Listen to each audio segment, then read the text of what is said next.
নমস্কার, আপনারা দেখছেন স্পোর্টস আপডেট আর আমি রয়েছি আপনাদের সাথে শুভঙ্কর। আজকে আমাদের সাথে রয়েছে সুরজ সিন্ধু জয়সওয়াল। ইতিমধ্যে যিনি দলীপ ট্রফি খেলে এসেছেন এবং বাংলা দলের রঞ্জি প্লেয়ার। সুরজ দা, স্পোর্টস আপডেটে স্বাগত। Thank you. তুমি দলীপ ট্রফি খেলে এই বছর, তো এটা নিয়ে তোমার অনুভূতি কেমন? খুব ভালো এক্সপিরিয়েন্স ছিল, ওখানে আমি খেলে এসেছি। অবভিয়াসলি একটা ইন্ডিয়া প্লেয়ার মুকেশ কুমার, মোহাম্মদ শামি, অপোনেন্ট টিমে হর্ষদীপ সিং, খুব সবাই অলমোস্ট ইন্ডিয়া প্লেয়ার সবাই থাকে, তো কনফিডেন্সও আছে। আর খেলে এসেছি তো অবভিয়াসলি কনফিডেন্স বুস্ট আপ আছে কি এখানে এসে আর ভালো করবো।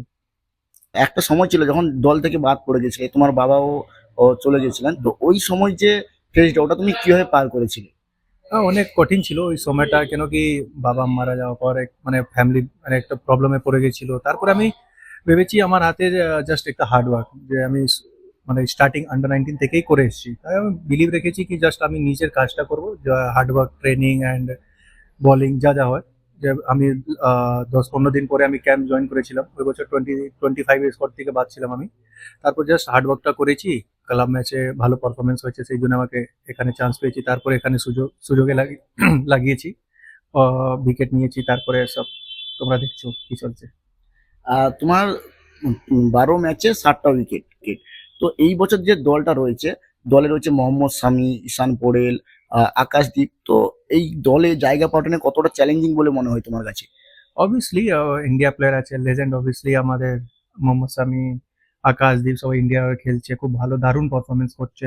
তাহলে আমিও যদি চান্স পাই নিজেই চেষ্টা করবো কি যত বেস্ট আমি করতে পারি, কেন কি ওদের সাথে খেললে একটা মানে অপরচুনিটি এটা আছে কি ওদেরকে যা প্রেসার থাকবে, একটা হয় না পার্টনারশিপ, যে ব্যাটসম্যানরা অন্য মানে ওদেরকে যেরকম একটু অ্যালার্ট হয়ে খেলবে, আমাকে একটু চান্স মানে ভাববে কি একটু ওকে রান করি, তাহলে আমার একটা, যদি আমি ঠিক জায়গায় বল করি, এটা আমাদের প্ল্যানিংও আছে কি জাস্ট একটা corridor bowling, channel bowling, four stump, fifth stump, যদি আমি ওই জায়গায় বল করি তাহলে আমার উইকেট পাওয়ার চান্সটা একটু বেশি থাকবে। রঞ্জি দলে এইবারে অনেকগুলো ভারতীয় দল থেকে আসা প্লেয়ার রয়েছে, যেমন অভিমন্যু ঈশ্বরন একই সাথে টিম শেয়ার করে এসছে, মোহাম্মদ শামি রয়েছে, আকাশদীপ রয়েছে। তো এদের সাথে তুমি যখন টিম শেয়ার করো তখন তোমাদের মধ্যে কি কথাবার্তা হয় এবং কেমন থাকে ওটা? সব থেকে বেস্ট কি এদের সাথে আমি আকাশদীপের সাথে আন্ডার 23 খেলেছি।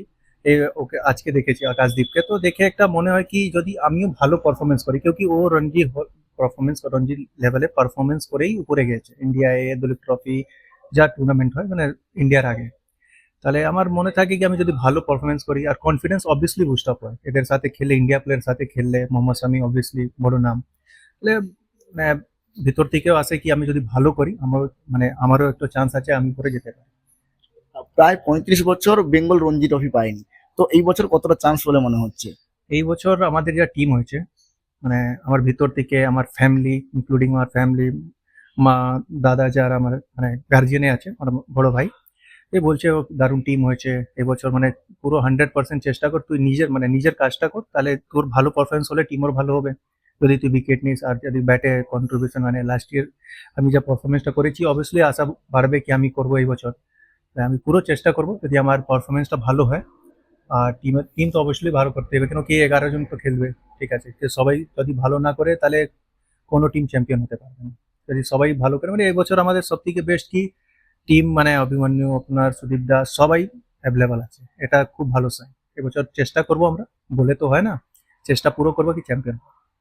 Thank you.